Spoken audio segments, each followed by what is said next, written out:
Learn to lead. We make winners who lead. Hello students, greetings from Learn to Lead Academy. Already நம்மளுடைய சேனல்ல வந்து physics பத்தின details எல்லாமே நம்ம கொடுத்துருக்கோம், நிறைய ப்ராப்ளம் சால்வ் பண்ணியிருக்கோம்.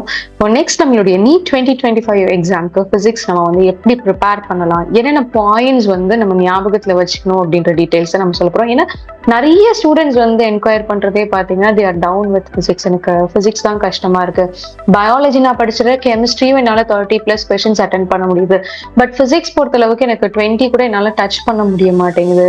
ஸோ என்னென்ன பண்ணலாம் அப்படின்னு சொல்லி நிறைய கேட்டுட்டு இருக்கீங்க. ஸோ உங்க எல்லாருக்காகவும் தான் இந்த வீடியோ நம்ம ப்ரொவைட் பண்றோம். அண்ட் ஃபர்ஸ்ட் நம்ம என்ன ஞாபகம் வச்சுக்கணும் அப்படின்னா, ஃபர்ஸ்ட் வந்து நம்ம NCERT-யோட டெக்ஸ்ட் புக்ஸ் எல்லாருமே சொல்றது தான், சரிங்களா? நம்ம டெக்ஸ்ட் புக்ல இருக்கக்கூடிய கண்டென்ட்டை ஃபர்ஸ்ட் தரவு பண்ணுங்க, கான்செப்ட்ஸ் தனியா எழுதி வச்சுக்கோங்க. அண்ட் முடிஞ்ச அளவுக்கு வந்து பிசிக்ஸ்க்கு பாத்தீங்க அப்படின்னா ஒரு பெரிய நோட் மெயின்டைன் பண்ணுங்க. அண்ட் ஒவ்வொரு சாப்டரோட ஃபார்முலாஸ், ஷார்ட் கட்ஸ், அது எல்லாமே வந்து ப்ராப்ளம் சால்வ் பண்ண நீங்க நோட் பண்ணிட்டே வரணும். ஏதாவது ஒரு கிளாஸ் ஜாயின் பண்ணி நீங்க படிக்கிறீங்க அப்படின்னா கண்டிப்பா அந்த இடத்துல வந்து அவங்க என்ன பண்ணுவாங்க, ஒரு 45 கொஸ்டின்ஸ் டெஸ்ட் கொடுத்துட்டு திரும்ப அந்த கொஸ்டின் டிஸ்கஸ் பண்ணுவாங்க. ஸோ இந்த 45 கொஸ்டின்ஸ் டிஸ்கஸ் பண்றப்போ எந்த டாபிக்ல இருந்து கேட்டிருக்காங்க, இந்த 45 கொஸ்டின்ஸ்ல கண்டிப்பா ஒரு 10+ வந்து ஸ்டாட்டிக், லைக் நம்ம வந்து கான்செப்ட் பேஸ்டு கொஸ்டின்ஸ் இருக்கும், எந்த கான்செப்ட்ஸ்ல இருந்து கேட்டிருக்காங்க. அண்ட் ப்ராப்ளம்ஸ் வந்து புதுசா நீங்க ஏதாவது கத்துக்கிட்டீங்க அப்படின்னா எந்த மாதிரி ப்ராப்ளம், எந்த மாதிரி ஃபார்முலாஸ் எப்படி அப்ளை பண்ணிருக்காங்க, நீங்க வந்து செல்ஃபா லேர்ன் பண்ண ஆரம்பிக்கணும். நீங்க செல்ஃபா லேர்ன் பண்ண ஆரம்பிச்சா மட்டும்தான் பிசிக்ஸ்ல வந்து ஒரு 40+ கொஸ்டின் ஈஸியா எடுக்க முடியும். It's just like playing a game. Okay, ஒரு கேம் விளையாடுற மாதிரி தான். கேம்ல வந்து அங்கங்க ஒரு ட்ரிக்ஸ் எல்லாம் நம்ம யூஸ் பண்ணுவோம் இல்லையா, அதே மாதிரி தான். ஸோ இங்க வந்து நமக்கு ஃபார்முலாஸ் வந்து நம்ம எப்படி அப்ளை பண்ணணும், எந்த இடத்துல என்ன ஃபார்முலா அப்ளை பண்ணணும், அதுல என்ன வேல்யூஸ் கேட்டிருக்காங்க அப்படின்றத நம்ம கெஸ் பண்ணி அப்ளை பண்ணா நமக்கு ஆன்சர் வந்துருக்குது. இந்த பேசிக் கால்குலேஷன்ஸ் வந்து நம்ம வந்து ஸ்ட்ராங் பண்ணணும். பேசிக் கால்குலேஷன் ஸ்ட்ராங் பண்ணணும்னா இப்போ நிறைய பேர் வந்து ஒரு கொஸ்டின் நம்ம கொடுத்தோம் அப்படின்னா, ஓகே இந்த கொஸ்டினுக்கு இந்த ஃபார்முலாஸ், சரி இப்போ வேல்யூ சப்ஸ்டியூட் பண்ணா ஆன்சர் வந்துருமே அப்படின்றீங்க. ஸோ அந்த ஸ்டெப் வந்து கண்டிப்பா ஸ்கிப் பண்ணவே கூடாது. அந்த ஸ்டெப்பை ஸ்கிப் பண்றதுனால தான் வந்து உங்களால வந்து நம்பர் ஆஃப் கொஸ்டின்ஸ் அட்டெம்ப்ட் பண்ணவே முடியறது கிடையாது. ஸோ நிறைய கொஸ்டின்ஸ் வந்து நீங்க வந்து டு த எண்ட் வரைக்கும் நீங்க சால்வ் பண்ணி பார்க்கணும். ஓகே, இம்பார்ட்டண்டா நம்ம வந்து லைக் ஒரு சில கான்செப்ட்ஸ் வந்து ஃபர்ஸ்ட் தரவு பண்ணிக்கணும். மெக்கானிக்ஸ் அண்ட் 11th வந்து உங்களுடைய மெக்கானிக்ஸ் பார்ட் தரவு பண்ணிக்கோங்க. அண்ட் 12th பாத்தீங்க அப்படின்னா first electro magnetic waves, be strong. Okay, so அந்த பார்ட் வந்து ஃபர்ஸ்ட் ஸ்ட்ராங் பண்ணுங்க.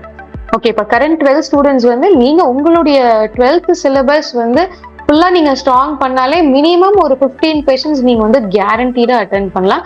ஸோ நீங்க படிக்கிறப்பவே வந்து எவ்வளோ டைம் உங்களால ஃபார்முலாஸ் ரிவைஸ் பண்ண முடியுமோ ஸோ அத்தனை டைம் வந்து நீங்க எழுதி பாருங்க. எழுதுற ஹேபிட் வந்து இந்த ஜென்ரேஷன் ஸ்டூடெண்ட்ஸ்க்கு ரொம்ப கம்மியா இருக்கு. ஸோ எழுதி பார்த்தாலே போதும். ஓகே, நெக்ஸ்ட், ஸோ இதெல்லாமே வந்து வெயிட்டேஜான topics. Mechanics, optics, modern physics, current electricity ரொம்ப important, magnetisms, thermodynamics, oscillations and waves, keep it at the last. thermodynamics easy தான், ஓகேங்களா? தென் நிறைய ப்ராப்ளம் சால்வ் பண்ணி பார்க்கணும். அதுதான் நெக்ஸ்ட் ஸ்டெப். மெயின் ஸ்டெப்பே வந்து ப்ராப்ளம் சால்வ் பண்ணும். நிறைய ஸ்டூடெண்ட்ஸ் பண்ற என்ன தப்பு ப்ராக்டிஸ் பண்றப்போ அப்படின்னா, ஒரு கொஸ்டின் படிச்சுட்டு ஃபார்முலாஸ் ஐடென்டிஃபை பண்ணிடுறாங்க, அதுல வேல்யூ சப்ஸ்டியூட் பண்ணி ஓகே இந்த கொஸ்டினுக்கு இதை சப்ஸ்டியூட் பண்ணா எனக்கு ஆன்சர் வந்துடும் அப்படின்னு சொல்லிட்டு they are skipping to the next step. Don't do that. Okay, unless you are very strong with the basic calculation, don't do that. ஏன்னா அது பண்றதுனால தான் நிறைய ப்ராப்ளம். ஏன்னா உட்கார்ந்து அதை ப்ராக்டிஸ் பண்ணும், அதை ப்ராக்டிஸ் பண்ணா மட்டும்தான் நம்மளால நிறைய ஸ்கோர் பண்ண முடியும். Okay, so there are lot of books available.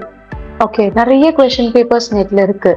நிறைய நீங்க வந்து சப்போஸ் நான் ஒரு ஸ்பெசிஃபிக்கா நான் ஒரு புக் ப்ரிஃபர் பண்றேன் அப்படின்னா நீங்க DC பாண்டியோட NEET Physics புக் எடுத்துக்கலாம்.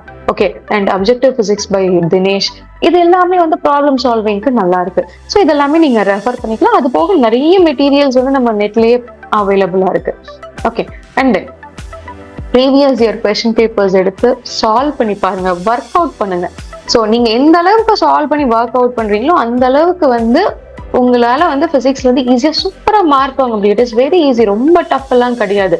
மார்க் டெஸ்ட் ரெகுலரா எடுங்க, அதுதான் ரொம்ப இம்பார்ட்டன்ட். ஸோ மார்க் டெஸ்ட் எடுக்கிறப்போ ஜஸ்ட் எடுத்துட்டு ஓகே நான் 30 வாங்கிட்டேன் போதும், ஏன் அந்த 25 பேலன்ஸ் ஏன் வந்து அது வாங்க முடியல அப்படின்றத நீங்க அனலைஸ் பண்ணும். எந்த டாபிக்ல விட்டுருக்கீங்க, ஓகே இந்த டாபிக்ல இந்த 15 கொஸ்டின்ஸ்ல இந்த இடத்துல நான் விட்டுருக்கேன், நான் அட்டென்ட் பண்ணதுல இந்த கான்செப்ட்ல நான் மிஸ்டேக் பண்ணிருக்கேன், அனலைஸ் அண்ட் ஸ்டடி. தப்பு பண்ணாதான் கத்துக்க முடியும். Okay, these are the things you should know. Okay, so daily நம்ம காலையில எழுந்திரிச்சு பிரஷ் பண்ற மாதிரி டெய்லி உங்களுடைய ஃபார்முலா புக்கை வச்சு ஒரு 5 to 10 minutes படிங்க. ஸோ என்னென்ன ஃபார்முலாஸ் வந்து ரிவைஸ் பண்ண முடியுமோ பண்ணுங்க. ஸோ எந்த அளவுக்கு நீங்க ஃபாஸ்டா ரிவைஸ் பண்றீங்களோ, எந்த அளவுக்கு நீங்க ரிவைஸ் பண்றீங்களோ அந்த அளவுக்கு வந்து உங்களுக்கு வந்து ஃபாஸ்டா எக்ஸாம் ஹால்ல ஃபார்முலாஸ் ஞாபகம் வரும். எந்த அளவுக்கு நீங்க கால்குலேஷன் போட்டு இந்த இடத்துல பழகுறீங்களோ, நெக்ஸ்ட் 3 months பழகுறீங்களோ, அந்த அளவுக்கு ஜஸ்ட் ஒரு 1.5 hours நீங்க டெய்லி ஸ்பெண்ட் பண்ணாலே போதும். அழகா நீட் பிசிக்ஸ்ல வந்து மார்க்ஸ் வாங்கலாம். It is not tough, so don't get your self complicated. Okay, உங்களுடைய டவுட்ஸ் வந்து நீங்க எங்க கிளாஸ் அட்டென்ட் பண்றீங்களோ you can solve your doubts, right? So அங்க போய் நீங்க வந்து உங்களுடைய டவுட்ஸை கிளாரிஃபை பண்ணலாம். நிறைய கொஸ்டின்ஸ் எல்லாம் பாத்தீங்க அப்படின்னா நெட்ல அவைலபிளா இருக்கு.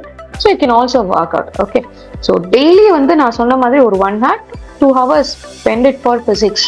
ஸோ ஸ்பெண்ட் பண்ணாலே அழகா நீங்க வந்து பிசிக்ஸ்ல ஈஸியா எவ்வளோ டஃப்பான கொஸ்டின் பேப்பர் கொடுத்தாலும் அட்டென்ட் பண்ணலாம். So sit back, work out, right on the formulas, practice the questions. இதெல்லாம் தான் பிசிக்ஸ்க்கான மந்திரம்.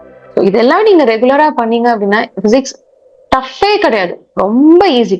ஃபார்முலாஸ் மட்டும் உங்களுடைய ஃபர்ஸ்ட் ஸ்டெப். இந்த வீடியோஸ் பார்த்துட்டீங்க அப்படின்னா உங்களுடைய ஃபர்ஸ்ட் ஸ்டெப் நீங்க ஃபார்முலாஸ் வந்து எழுதணும். எல்லா டாபிக்ஸோட ஃபார்முலாஸும் ஒரு நோட்ல எழுதணும். நெக்ஸ்ட் இனிமே வரக்கூடிய டெஸ்ட்ல என்னென்ன கீ பாயிண்ட்ஸ் அப்படின்றது அந்தந்த சாப்டர் கீழே நோட் பண்ணணும். And third thing, revise it daily. You going to have Pongal holidays, right? So அதில் உட்காந்து எழுதுங்க. ஸோ டெய்லி எழுதி பாருங்க. தெரியாத ஃபார்முலாஸ், மறக்கிற ஃபார்முலாஸ் எழுதி பாருங்க. Definitely it will work out. உங்களுடைய பிசிக்ஸ் ஈஸியா நீங்க சால்வ் பண்ணலாம். So admissions are open for NEET 2025 Physics online course. Those who want to enroll, you can enroll with our website learn2neet.in. இதுல வந்து பாத்தீங்க அப்படின்னா we are going to solve problems and என்னென்ன important concepts உங்களுக்கு ஞாபகத்துல இருக்கணும், and we are going to provide you the regular mock test for the upcoming NEET 2025 examination. All the best, students.